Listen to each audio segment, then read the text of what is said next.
Hey followers of my channel, my name is Marina and today I'm talking to you about flowers smell, how flowers smell. Many subscribers ask me to talk about the different perfumes of flowers, and I have talked to you about some flowers like roses, lavender in a previous video when I was describing ingredients. But today I want to talk to you about some other flowers and to describe how they smell and in which perfumes they are used. You know that the queen of the flowers is the rose.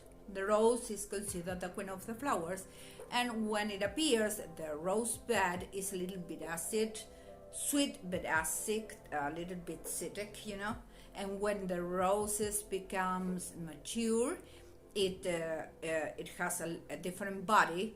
The smell is like concentrated sweet smell, and that acidity disappears.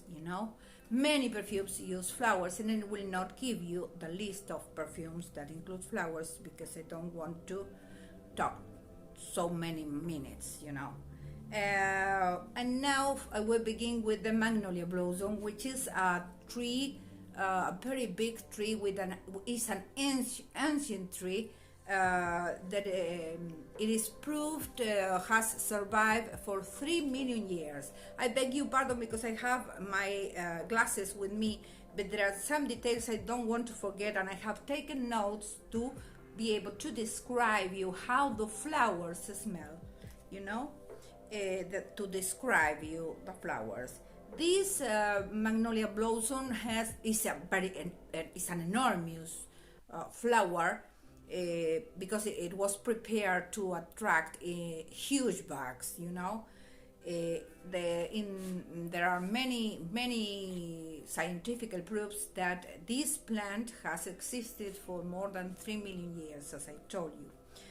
And this plant it has a very particular smell. It's a little bit citric, intense citric, but it is generally mixed up with other flowers in perfumes, so we can never smell it only Magnolia blossom. It's always mixed up with other flowers, but it is grown for the perfumes in Asia and in South Africa. This perfume is delicate, but at the same time it has a little bit citric, touch, and a light smell of vanilla. That is what I can feel when I smell Magnolia blossom. It is used in very, very well-known perfumes and bestsellers like J'adore by Dior, True Love by Elizabeth Arden, Halloween, Aqua Kenzo by Kenzo, of course, Nike Woman Pink by Nike, Luna Moon by Nina Ricci, for example, in many other perfumes. Then I decided to talk to you about the Almond blossom. When you see this flower, you must know that it can be white or can be pink, for example. It's a very particular smell from a very old plant because the almond tree has existed for more than 2,000 years. And it has a very soft countryside smell, a little bit fruital, Not many perfumes include Almond blossom, but La Nuit Resorba Lancôme, which is one of my favorite perfumes. I was talking to you about it because I in another video I have been talking about this. Tresor La Nuit and my dupes, my Argentinian dupes. Also, Kenzo Ward has this flower, this almond blossom. And then I want to talk to you about the orange blossom. Orange blossom is a very particular smell, very invasive. Sometimes when I smell this flower, which is not produced by the tree, the orange tree, we can eat the oranges. It is produced by a sour orange, the tree. We cannot eat the oranges of this tree. The flowers are used for perfumes, and they are extremely floral, fruital, sweet, extremely sweet and powdery, but at the same time I feel them as spicy. I cannot smell them a lot because here in the square of the city where I live there are many of these trees, and I cannot smell them because I get allergic. In 5 or 10 minutes I am totally out of order, crying and running nose all the time. Wow, it's terrible for me. But in some perfumes for summer, it's very common to find this citric sweet ingredient. It is also mixed up with oriental floral perfumes, and you can find it alone as the predominant accord in Adolfo Dominguez Flor de Azar, for example, or in CK1 by Calvin Klein, or in La Vie Belle. You can find it also. You can find it in Escada perfume, Escada Fiesta perfume, Fiesta Carioca, pardon, perfume. You can find it also in Yes I Am by Cacharel, and in CH Classic by Carolina Herrera, in the Insane perfume of by Carolina Herrera. You can also buy it in Luna by Nina Ricci, in Dots by Marc Jacobs, and in many other perfumes. Many perfumes have this note, this flower, this orange blossom, to begin with the perfumes as the top note.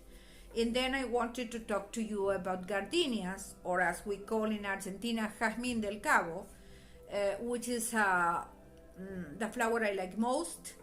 And I love this flower because when I put 1 or 2 of these flowers in my room, all the room gets that smell, which is really hypnotic.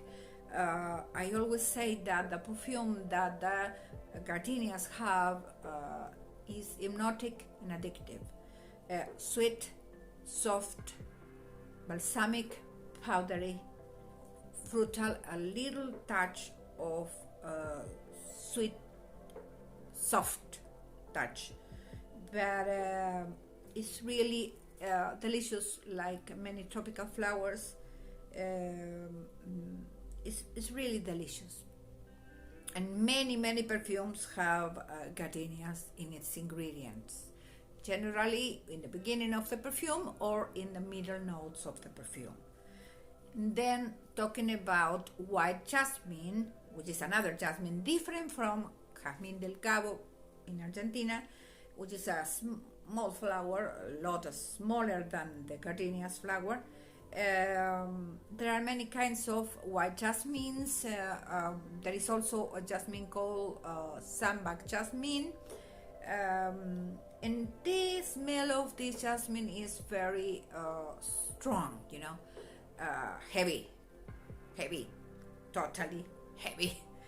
I don't like the smell of white jasmines, only white jasmines. I like them mixed up with other fragrances, but it goes well with Oriental perfumes. It's really delicious. But it is totally different, as I told you, totally different from the gardenias. This is a very strong acid perfume. It is used in Gucci Bloom, for example, Netali de Fiori, in Armani Code, Absolute Femme, in many others, and in many other perfumes. It is I can describe it as an animalic smell, animalic, full of species. It makes me, it's, I don't know, I am allergic to this flower.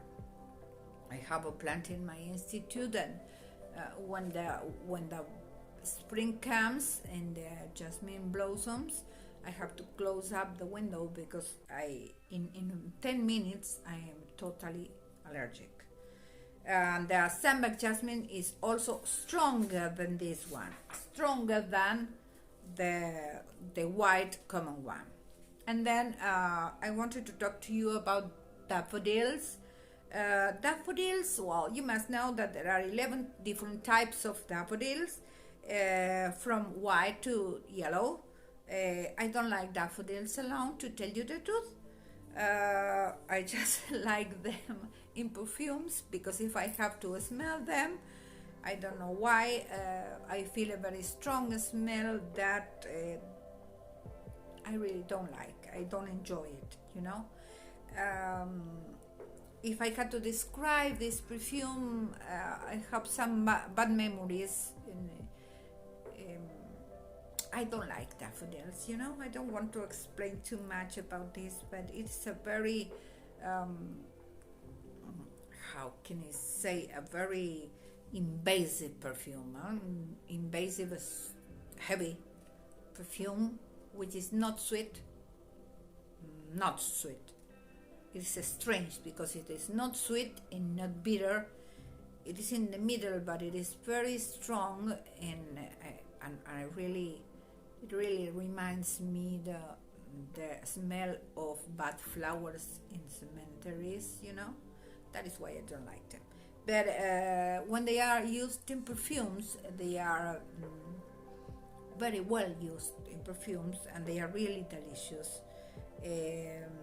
For example, when I smell the daffodils in Poem by Lancôme, I adore them. Or in Narciso, Daffodil by Narciso Rodriguez, Daffodil Rodriguez. Or in Eternity by Calvin Klein, or in other perfumes which are really famous. And the daffodils are really very well used in perfumes. And then I wanted to talk to you about lilacs. There are 20 species of lilacs. You can see them in a small bush or in tall trees, you know. And they can be white or can be violet. The perfume of lilacs is, if I had to give it a color, I would say it's the color blue, you know. I don't know why. I can find the relationship between the color and the lilacs, but the smell is really delicious. It's sweet, but a little bit, how can I say? It's sweet, but it's very similar to the roses. Sometimes the roses smell. And the most incredible thing is that in perfumes they generally don't use the lilacs, and they produce this smell mixing jasmines, ylang, neroli oil, and vanilla. And this is how they produce this lilacs perfume. Lilacs are grown in Europe and in Asia in order to be used for perfumes, but when they don't have it, they can create this very unique perfume mixing this ingredient, as I told you. And there are many perfumes which are supposed to have lilacs, like Tressoir Lancôme, like Halloween Floor, like Lorraine by Ralph Lauren, like Fleur de Fleur, for example, by Nina Ricci, or like Jesus del Pozo in black. It's a delicious smell I really love. And then I will talk to you about tuberoses, another flower I don't like to smell alone. Tuberoses were discovered by Spanish conquerors in Mexico. They are very tall plants. and the flowers are generally white. I don't like the smell of tuberoses alone either, because they smell too strong, too heavy for my smell. They are too heavy, but they are generally used in the middle notes of perfumes to give the perfumes a special body, to give body to the perfume. But it is also put in the or considered as a white flower. It has a very particular smell, you know, but it's not similar to the roses, not similar to the gardenias. It's extremely different, a little bit sour, you know. In its some people say it has a woody smell, and it has a sweet smell, but I don't feel it sweet, to tell you the truth. But I love this flower when it is put in perfumes, in many perfumes, for example, such as L'Interdit by Givenchy, or Scandal, which is a perfume I love a lot, or in So Scandal, or in Sarah Tuberose Noir. There I don't like it, because it is only tuberoses, and I don't like tuberoses alone. But when they mix up this ingredient, the tuberoses mixed up with other flowers, is really delicious. And last but not least, I will talk to you about orchideas. Orchideas, well, there are more than 20 to 30, from 20 to 30 species of orchideas. There are more than 60,000 species created by man. And surprisingly, orchideas, most of the orchideas don't have a smell, any kind of smell. These flowers are looked for their beauty, because they are extremely beautiful. I have had the opportunity to be in a hotel in Brazil where there was an orchidea place, a greenhouse to grow orchideas, and there were more than 360 species of orchideas. Most of them didn't have any smell, but there is a particular orchidea that is grown in Indonesia, and it is called Corneliana. And this has a very particular smell, and is used for perfumes. It's very sensual, totally balsamic and animalic perfume. It's considered a white flower also, but it's really delicious. When you can find one orchidea that has a smell, the smell is delicious. It's similar to the lilacs to me, mixed up with many other ingredients like earthy ingredients or woody ingredients. These orchideas will produce a delicious gourmand perfume. They are a lot used to produce gourmand perfumes. In the most clear example of this flower can be Tom Ford Black Orchid.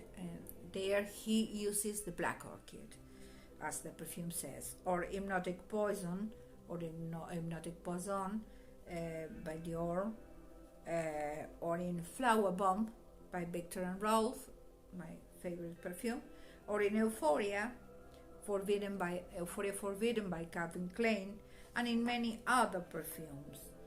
I think I have done my best to be able to describe how the flowers smell. It's very difficult to say how flowers smell, and if I like them or not, if I feel them or not, that they are delicious and they can be used for perfumes. But I hope you have enjoyed this video. Please, if so, give me a like and subscribe to my channel to take part in the big next giveaway when we get about 1,500 subscribers. We will give away a 40 perfume. Give me a hand up if you like the video. See you soon with the next idea. Bye bye.